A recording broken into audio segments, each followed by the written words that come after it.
நீங்கள் பார்த்துக் கொண்டிருப்பது உங்கள் விஜய். தசரத சக்கரவர்த்தி தன் மகன் ராமனுக்கு மிதிலையை அரசாட்சி செய்த ஜனகமா மன்னனின் மகளான சீதையினை திருமணம் செய்து வைத்தான்.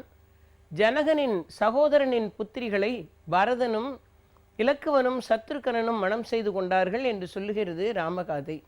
ஆக ஆனந்தமாக தன்னுடைய குழந்தைகளுக்கு திருமணம் செய்து வைத்து மகிழ்ச்சி அடைந்து அவர்களை பார்த்து பார்த்து ஆனந்த கடலில் மூழ்கி கொண்டிருந்த தசரத சக்கரவர்த்திக்கு குறிப்பிட்ட காலத்தில் ராமனுக்கு பட்டாபிஷேகம் செய்ய வேண்டும் என்கிற எண்ணம் ஏற்பட்டது. வசிஷ்ட மகரிஷியோடு கலந்து ஆலோசித்து ராமனுக்கு பட்டம் சூடுவது என்று தசரதன் முடிவு செய்து உலக மன்னர்களுக்கெல்லாம் அறிவிப்பு செய்தான். ராமனுக்கு பட்டாபிஷேகம் என்கிற செய்தி தெரிந்த மாத்திரத்தில் அந்த நகரத்து மக்களெல்லாம் மகிழ்ச்சியில் ஆழ்ந்தார்கள். ஆனால் கைகேகியினுடைய தாதியாக பணிப்பெண்ணாக இருந்த கூனிக்கு மட்டும் ராமனுக்கு எப்படி பட்டம் சூடலாம், கைகேகியின் வயிற்று பிள்ளை பரதனுக்கல்லவா பட்டம் சூட வேண்டும் என்று அவள் மனதில் கைகேகியினிடத்தில் இருந்த அதீதமான ஒரு பாசமும் ராமன் மேல் இருந்த ஒரு வெறுப்பும் ஒன்றாக சேர்ந்து தசரதனுடைய முடிவை எப்படியாவது மாற்ற வேண்டும் என்கிற ஒரு எண்ணத்தை தோற்றுவித்து விட்டது. இதற்காக கூனி செய்த மிகப்பெரிய சூழ்ச்சிதான் தசரதனின் பட்ட மகிழ்ச்சியான கைகேகியினுடைய மனத்தை போய் கெடுத்து அவளுடைய அன்பு மனத்தை முற்றிலுமாக மாற்றியது. ராமாயணம் மிக அழகாக சொல்லும், பரதனை கைகேகி பெற்றாள், ஆனால் ராமனைத்தான் கைகேகி வளர்த்தாள். ஆக ராமனுடைய வளர்ப்பு தாயைப் போல இருந்தவள் கைகேகி. அவனுடைய அனைத்து பண்புகளையும் நல்ல வண்ணம் அறிந்தவள். இருந்தாலும் கூனியினுடைய போதனையை கேட்டு ராமனுக்கு பட்டாபிஷேகம் இல்லை, பரதனுக்கு பட்டாபிஷேகம் என்கிற ஒரு நிலையை உருவாக்க வேண்டும் என்கிற முடிவுக்கு கைகேகி வந்தாள். சாதாரணமாக சொல்லுவார்கள், புகை செல்லாத இடத்தில் கூட போதனை நுழைந்து விடுகிறது என்று. தீய மந்தரை சொன்ன சொல்லை கேட்டு ஒரு ராஜமாதா, ஒரு பட்ட மகிழ்ச்சி தன்னுடைய சுயமான இயல்புகளை எல்லாம் மறந்து ஒரு பொறாமை தீக்குள் தள்ளப்பட்டாள். அதன் விளைவாக அயோத்தியில் பட்டாபிஷேகம் மிகப்பெரிய ஒரு மாற்றமான சூழ்நிலையை, மகிழ்ச்சியான சூழ்நிலையிலிருந்து மக்களை எல்லாம் ஒரு துன்பக்கடலில் தூக்கி எறிகிற சூழ்நிலையை உருவாக்கிற்று. எப்படி இந்த மாற்றத்தை செய்வது, இதற்குண்டான உபாயங்களையும் கூனி சொல்லி வைத்தாள் கைகேகியினிடத்தில். அன்றொரு நாள் சம்பராசுர யுத்தத்திற்காக தசரதன் செல்லும் போது அவன் சென்ற தேரினுடைய அச்சாணி முறிகிற காலத்தில் அவனுக்கு உதவி செய்வதற்காக நீ தேரை ஓட்டி அவனை காப்பாற்றினாயே, அப்பொழுது உனக்கு 2 வரம் தருவதாக சொல்லியிருந்தான் பார் தசரதன். அந்த வரத்தை இப்பொழுது கேள் என்று கூனி கைகேகியினிடத்தில் சொல்லி கொடுத்தாள். அந்த 2 வரங்கள் என்ன என்பதையும் சொல்லி வைத்தாள். ஒரு வரத்தினால் உன் வயிற்று பிள்ளை பரதனுக்கு சாம்ராஜ்யம், மற்றொரு வரத்தினால் ராமனுக்கு 14 ஆண்டு காலம் வனவாசம் என்று வரத்தை கேள் என்று சொல்லி வைத்தாள். கூனியினால் தயார் செய்யப்பட்ட கைகேகி தன்னுடைய மனம் முழுவதையும் மாற்றிக்கொண்டாள். தன்னுடைய இயல்புக்கு மாறாக தன்னுடைய வழக்கமான பண்புகளை எல்லாம் துறந்தாள். இந்த நாடகத்தை எப்படி அரங்கேற்றுவது என்று திட்டம் போட்டாள். இரவு நேரத்தில் தசரதன் அவளை தேடி வருகிற காலகட்டத்தில் எப்படியாவது இந்த வரத்தை பெற்றுவிடுவது என்று முடிவு செய்தாள். தசரதன் தேடி வந்தான். வழக்கத்திற்கு மாறாக அவனை வரவேற்க வேண்டிய கைகேகி தன்னுடைய அலங்காரங்களை எல்லாம் கலைத்து கொண்டு தரையில் வீழ்ந்து கிடந்தாள். மங்களங்களை இழந்த ஒரு பெண்ணைப் போல விழுந்து கிடந்தாள். தலையில் மலர் இல்லை, நெற்றியில் திலகம் இல்லை. தசரதனிடத்தில் அவள் நடத்திய இந்த நாடகத்தின் மூலமாக தசரதனே உயிர் துறக்க வேண்டிய நிலைமைக்கு ஆட்பட்டான். பொதுவாக வாழுகிற காலம் வரையிலேயும் இந்த மங்கள சின்னங்களோடு இருக்க வேண்டும் என்றுதான் பெண்கள் விரும்புவார்கள். ஆனால் கைகேகியின் பரிதாபமான நிலை என்ன என்றால், தன்னுடைய மங்களங்களை தானே அவள் சிதைத்து கொண்டாள்.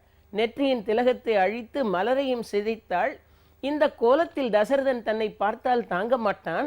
ஆகவே என்ன வரங்கேட்டாலும் தருவான் என்று இப்படி கோலம் புனைந்தாள். ஆனால் எப்பொழுது தன் மங்களங்களை அவளை துறந்தாளோ அதற்கு பிறகு அந்த மங்களங்களை சூடிக்கொள்வதற்குண்டான வாய்ப்பே அவளுக்கு கிடைக்கவில்லை. ஆக அவளது கோலத்தை பார்த்த தசரதன் அவளை தழுவி எடுத்தான்.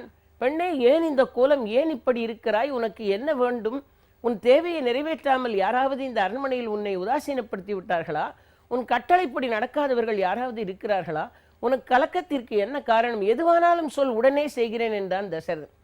அவன் எவ்வளவோ சொல்லி சொல்லி பார்த்தான். இந்த நாடகத்தை எப்படியாவது ஒரு முடிவுக்கு கொண்டு வர வேண்டும் என்று நினைத்த கைகேகி கடைசி வரையிலேயும் ஏற்ற பாத்திரத்தை ஒழுங்காக நடிப்பது என்று முடிவு செய்து விட்டாள். அவள் வாயே திறக்கவில்லை, எந்த ஒரு பதிலையும் சொல்லவில்லை. தசரதன் மீண்டும் மீண்டும் கெஞ்சினான்.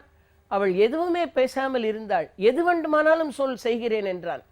கடைசியாக அவள் வாயை திறந்து சொன்னாள், நீங்கள் சொன்னால் கண்டிப்பாக செய்தே தீர வேண்டும் என்றாள். அப்பொழுது தசரதன் சொன்னான், நீ என்னுடைய உயிரை கேட்டாலும் நான் உனக்கு தர சித்தமாக இருக்கிறேன் என்றான். அப்பொழுதும் கைகேயி வாயை திறக்கவில்லை. என் உயிரை கேட்டாலும் தருகிறேன், உனக்கு என்ன வேண்டும் சொல் என்று சொன்னான். அப்பொழுதும் பேசாமல் இருந்தாள். அதற்கு பிறகு தசரதனுடைய வாயில் ஒரு வார்த்தை வந்தது, நீ என்ன கேட்டாலும் மறுக்காமல் தருவேன், இது என் பிள்ளை ராமன் மேல் ஆணை என்றான். அவன் ராமன் மேல் ஆணை என்று சொன்ன பிறகுதான் கைகேயி தான் நினைத்த வரத்தை கேட்க தொடங்கினாள். அவள் சொன்னாள், 2 வரங்களில் ஒரு வரத்தினால் என் பிள்ளை நாடாள வேண்டும், மற்றொரு வரத்தினால் ராமன் கானகம் செல்ல வேண்டும் என்றாள். இதை கேட்ட மாத்திரத்தில் இடியோசை கேட்ட நாகம் போல விழுந்து துடித்தான் தசரதன். அவன் கேட்டான், என் பிள்ளை உனக்கு என்ன தவறு செய்து விட்டான்? இந்த ரகுவம்சத்தில் மூத்தவன் தான் பட்டம் சூட வேண்டும் என்று சட்டம் இருக்கிறதே, அதற்கு புறம்பாக ஒரு ராஜமாதாவான நீ நடக்கலாமா? இந்த அகிலமே இதை தெரிந்து கொண்டால் உன்னை பழிக்குமே. ராமன் எல்லோருக்கும் நல்லவனாக இருக்கிறவன் அல்லவா? அவன் யாருக்கு என்ன தீமை செய்தான்? அவனை கானகம் போக வேண்டும் என்கிறாயே, இது எப்படி சரியாகும்? ராமனை பிரிந்தால் என் உடம்பில் உயிர் தங்குமா? நான் மாண்டு போன பிறகு நீ என்ன செய்ய போகிறாய் என்றெல்லாம் கேட்டு அழுதான். ஆனால் அவன் அழுது புலம்பி துடித்தான். கொஞ்சமும் கைகேயி மனம் மாறவே இல்லை. அவள் சொன்னாள், நான் கேட்ட வரம் கேட்டதுதான் என்று அவள் திட்டவட்டமாக சொல்லிவிட்டாள். அப்பொழுது தசரதன் சொன்னான், பெண்ணே, இந்த 2 வரத்தில் ஒரு வரத்தை வேண்டுமானாலும் பெற்றுக்கொள், உன் மகன் வேண்டுமானாலும் நாடாண்டு விட்டு போகட்டும், ஆனால் என் பிள்ளை ராமனை காட்டுக்கு அனுப்பாதே, அதையாவது மாற்றிக்கொள் என்றான்.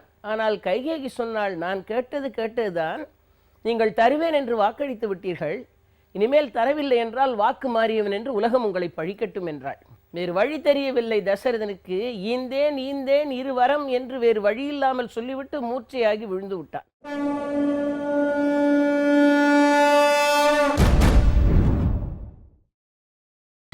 நீங்கள் பார்த்துக் கொண்டிருப்பது உங்கள் விஜய். தசரதன் கீழே வீழ்ந்து கிடந்தான். ஈந்தேன் 2 வரம் என்று அவன் சொன்னதனால் கைகேயி ராமனை அழைத்து வரும்படியாக சொல்லி அவள் சொன்னாள், 14 ஆண்டு காலம் நீ வனத்தில் வாசம் பண்ண வேண்டும், பரதன் தான் நாடாளப் போகிறான் என்று. இதை மட்டும் சொல்லி நிறுத்தாமல், இது உன் தந்தையின் கட்டளை என்று சொன்னாள்.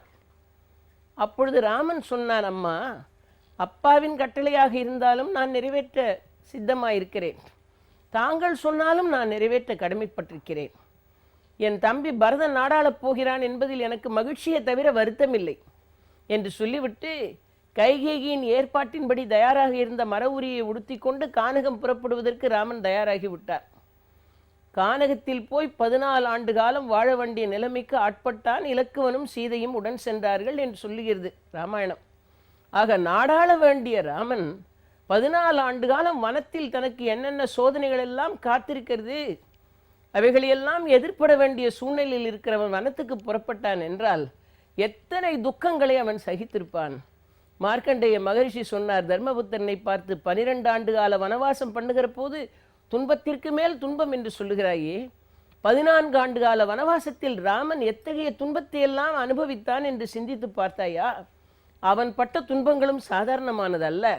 அவனும் வனத்திலே போய் எத்தனையோ துன்பங்களை சந்தித்தான். நாடாள வேண்டியவன் வனம் சென்று சேர்ந்தான். பேரிடியாக வந்து இறங்கியது ஒரு செய்தி அவனுக்கு என்ன என்றால், தசரத சக்கரவர்த்தி மாண்டு போனான் என்று. தகப்பன் மாண்டு போன துயரத்தில் துடித்தான். அதற்கு மேலே இன்னொரு துயரம், இத்தனை ஆண்டு காலம் பூமியை அரசாட்சி பண்ணிய தன் தந்தை மாண்டு கிடக்கிற போது அவனுக்கு அருகிலே இருந்து கடைசி கடமைகளை செய்வதற்கு கூட வாய்ப்பில்லாமல் நான் கானகத்தில் இருக்கிறேனே என்கிற ஏக்கம். ஆக ஒரு மூத்த புத்திரன் தன்னுடைய தகப்பனுக்கு செய்ய வேண்டிய கடமைகளை கூட ராமன் செய்ய இயலவில்லை. ஏனென்றால் மாண்ட தசரதன் நகரத்தில் இருந்தான், வனவாசம் பண்ணிய ராமனோ காட்டில் இருந்தான். இப்படிப்பட்ட இடர்பாடான சூழ்நிலைக்கு ராமன் தள்ளப்பட்டானே. அனைத்து தர்மங்களையும் தெரிந்தவன், தர்ம வழியில் நின்றவன், இப்படிப்பட்ட ஒரு மாறாத சோகத்தை சுமக்க வேண்டிய நிலைமைக்கு ஆளானானே. அதை சிந்தித்து பார்த்தாயா என்று மார்க்கண்டேயர் தர்மபுத்திரனை பார்த்து கேட்கிறார். அவன் இந்த ராமோபாக்கியானத்தை கேட்டுக்கொண்டே இருந்தான். பிரம்மபுத்திரன் தன்னுடைய மனக்கருத்தினால் உருவாக்கிய புலஸ்தியன் என்கிறவன் அவனுடைய புத்திரனாக இருந்த வைஷ்ணவனன் என்பவன். அவனை விஜ்ரவசு என்றும் அழைப்பார்கள். அந்த விஜ்ரவசு என்பவன் தான் இலங்கையை அரசாட்சி செய்த ராவணனுடைய தகப்பன். அந்த ராவணனுடைய தகப்பனான விஜ்ரவசு என்பவன் புஷ்போத்கடை என்கிற ஒரு பெண்ணை திருமணம் செய்து கொண்டான். அந்த விஜ்ரவசுவுக்கும் புஷ்போத்கடை என்கிற பெண்ணுக்கும் பிறந்தவன் தான் ராவணன். அவனுக்கு தம்பியாக வந்து சேர்ந்தவன் கும்பகர்ணன். அவன் ராகை என்று மற்றொரு பெண்ணை திருமணம் செய்து கொண்டான். அவனுடைய குழந்தைகளாக சுரன் என்பவனும் சூர்ப்பனகையும் பிறந்தார்கள். மாலினி என்கிற ஒரு பெண்ணை திருமணம் செய்து கொண்டான். அவளுடைய மகனாக பிறந்தவன் தான் விபீஷ்ணன். இருந்தாலும் கும்பனும் சூர்ப்பனகையும் விபீஷ்ணனும் தன்னுடைய சொந்த சகோதரனைப் போல பாவித்து அன்பு பாராட்டினான் ராவணேஸ்வரன். இலங்கையில் ஏகச்சக்கராதிபதியாக அரசாட்சி செய்து கொண்டிருந்தான். ராமாயணம் சொல்லுகிறது, ராமனுக்கு அடுத்த துன்பம் வந்து சேர்ந்தது. அவன் தண்டகாரண்யத்தில் வாசம் பண்ணி கொண்டிருந்தான். இலங்கையில் ராவணனுடைய சகோதரியான சூர்ப்பனகை ராமன் வனவாசம் பண்ணுகிற இடத்தை தேடி வந்தாள். பஞ்சவடி என்ற அந்த இடத்திற்கு பெயர். வந்து சேர்ந்தவள் ராமனை பார்த்தாள். இலங்கையில் வாழ்ந்தவள் இவ்வளவு பேரழகான ஒரு மனிதனை அவள் பார்த்ததே இல்லை. ஆக ராமன் மேல் ஆசை கொண்டவள் நினைத்தாள், இவனுக்கு அருகிலேயே வேறொரு அழகிய பெண் இருக்கிறாளே, இவளை அருகில் வைத்துக்கொண்டு இவன் நம்மேல் கொஞ்சம் கூட விருப்பத்தை செலுத்த மாட்டானே, ஆகவே இந்த பெண்ணை தூக்கி கொண்டு எங்காவது போய்விட்டால் இவனுடைய கவனத்தை கவரலாம் என்று சூர்ப்பனகைக்கு எண்ணம் வந்தது. ஆகவே சூர்ப்பனகை ராமனுடைய அழகில் ஈடுபட்டு அதற்கு அவனை அடைவதற்கு ஆவணம் செய்ய வேண்டும் என்கிற தவறான முயற்சிகளில் ஈடுபட்டதனால் இலக்குவனால் தண்டிக்கப்பட்டாள். மூக்கறுபட்ட நிலையில் ஓடிப்போய் ராவணனிடத்தில் என்னவெல்லாம் தனக்கு நடந்தது என்று சொல்லுவதற்காக இலங்கையில் ராஜசபையில் இருந்த லங்கேஸ்வரனை தேடி மூக்கறுபட்ட நிலையில் ஓலமிட்டு கொண்டு ஓடிப்போனாள். அவன் அரியாசனத்தில் இருந்தான். பார்த்தான், ஏகச்சக்கராதிபதியாக இலங்கையில் இருக்கிற நான் என் சோதரியின் மூக்கை அறுத்து விடுவதற்கு ஒருவன் இருக்கிறானா என்று அவனுக்கு ஏற்பட்ட சினம். இருந்தாலும் ராஜசபையில் அமர்ந்திருந்த அவன் கேட்டான், பெண்ணை இப்படி ஒரு நிலைமைக்கு ஆளாகி இருக்கிறாயே, உன்னுடைய மூக்கை அறுத்தவர்கள் யார் என்று முதலில் கேட்டிருக்க வேண்டும். ஆனால் அவளை பார்த்தவன் கேட்டான், மூக்கறுபட்டு வந்து நிற்கிறாயே, இப்படி உன்னுடைய நாசியை நீ இழக்கும்படியாக நீ யாருக்காவது தொல்லை கொடுத்தாயா, ஏதாவது குற்றம் செய்தாயா, நீ இழைத்த குற்றம் என்ன என்று கேட்டார். இவள் என்ன செய்தாள் என்பதை சொல்லியிருந்தால் ராவணனுடைய சிந்தனை வேறு மாதிரியாக கூட இருந்திருக்கலாம். ஆனால் இவள் சொன்னாள், வனத்திலே ஒரு அழகான பெண்ணை பார்த்தேன், அவளுடைய கண்கள் வேலை போல இருக்கிறது, அவளுடைய நெற்றி வில்லை போல இருக்கிறது, அவளது பல் முத்தை போல இருக்கிறது, அவள் இதழ் பவழத்தை போல இருக்கிறது. இவைகளையெல்லாம் ஏதோ நான் ஒப்புக்காகத்தான் சொல்லி கொண்டிருக்கிறேன். ஆனால் அவள் பேரழகை சொல்லுவதற்கு வார்த்தைகளே இல்லை. சூர்ப்பனகை சொன்னாள், அழகாக மலர்ந்த ஒரு தாமரை புஷ்பத்தில் 2 சமுத்திரங்கள் சங்கமித்தால் எப்படி இருக்குமோ அதுபோல கடலிலும் பெரிய கண்கள் என்று சொன்னாள். தோழையே சொல்லுகேனோ, சுடர்முகத்து உலவுகின்ற வாழையே சொல்லுகேனோ என்று அவளுடைய பேரழகையெல்லாம் வர்ணித்தாள். கஞ்சமொத்த அவளுடைய திருமுகத்தில் கடலை போன்ற 2 கண்கள் என்று இப்படி பேரழகு மிகுந்த ஒரு பெண்ணை பார்த்தேன். அவளை தூக்கி கொண்டு வந்து உனக்கு பரிசாக கொடுக்கலாம் என்று எண்ணித்தான் தூக்கப் போனேன் என்று ஒரு பொய்யை சொன்னாள். அந்த நேரத்தில் எனக்கு இந்த அவமானம் ஏற்பட்டது என்று. உடனே தங்கைக்கு ஏற்பட்ட அவமானத்தை பெரிதாக எடுத்துக்கொள்ளாமல் அவள் வர்ணித்த பெண்ணினுடைய அழகை பெரிதாக எடுத்துக்கொண்டு அவளை எப்படியாவது அடைந்தே தீருவேன் என்று மாரீசன் என்கிற தன் மாமனை அழைத்து மானாக போய் அவர்கள் வனவாசம் பண்ணுகிற இடத்தில் மறுட்டு அந்த பெண்ணை கவர்வதற்கு நான் வழி செய்கிறேன் என்று கபட சந்நியாசி வேடம் தாங்கி ஒரு இடத்தில் ஒழிந்திருந்து மாரீசனை மானாக வடிவம் எடுக்கச் செய்து சீதை இருக்கிற இடத்தில் போய் அந்த மான் ஆடியும் ஓடியும் துள்ளியும் அழகு காட்டும்படியாக ஏற்பாடு செய்தான் ராவணன். இதுவரையிலேயும் வனத்தில் பார்த்திராத விசித்திரமான அழகிய மானை பார்த்த மாத்திரத்தில் அதை அடைய வேண்டும் என்கிற ஆசை வந்து விட்டது சீதா பிராட்டிக்கு. இந்த மானை எப்படியாவது எனக்கு பிடித்து தர வேண்டும் என்றாள். வைரத்தினால் கால்கள், மரகதத்தினால் அதனுடைய கொம்புகள், அழகான புள்ளிகளோடு கூடிய மானின் மேனி, இப்படி ஒரு மானை பார்த்ததே இல்லை, பிடித்து தாருங்கள், இந்த கானகத்தில் நான் வைத்து விளையாட சௌகரியமாக இருக்கும் என்று கேட்டாள். அப்பொழுது அருகிலே இருந்த இளைய தம்பியான இலக்குவன் சொன்னான், வேண்டாம், இந்த மானின் முகத்தில் ஏதோ அரக்கனின் சாயல் இருக்கிறது, நமக்கு தீமை செய்வதற்காக இப்படி ஒரு வேடம் தாங்கி வந்திருக்கலாம், நாம் ஜாகிரதையாக இருக்க வேண்டும் என்று சொன்னான். ஆனால் சீதையோ அந்த மானின் மேல் உண்டான விருப்பத்தினால் அவள் சொல்லிவிட்டாள், நான் உன்னிடத்தில் மானை பிடிக்க சொல்லவில்லை, நான் என் கணவனிடத்தில் தான் சொன்னேன் என்று சொல்லிவிட்டாள். ஆக கானகத்தில் தன்னோடு வாசம் பண்ண வந்திருக்கிற பெண் ஆசைப்படுகிற இந்த மானை கூட கொடுக்கவில்லை என்றால் எப்படி என்கிற எண்ணம் ராமனுக்கு வந்ததனால் மனைவியை சந்தோஷப்படுத்துவதற்காக மானை பிடிப்பதற்காக போவது என்று முடிவு செய்தார்.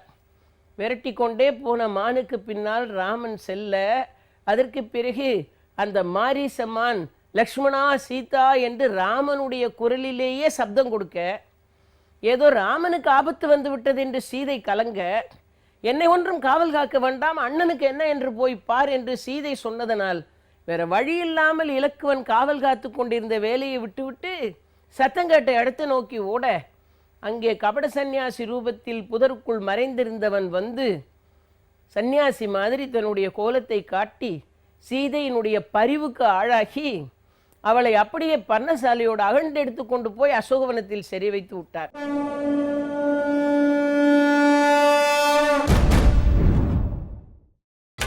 நீங்கள் பார்த்துக் கொண்டிருப்பது உங்கள் விஜய்.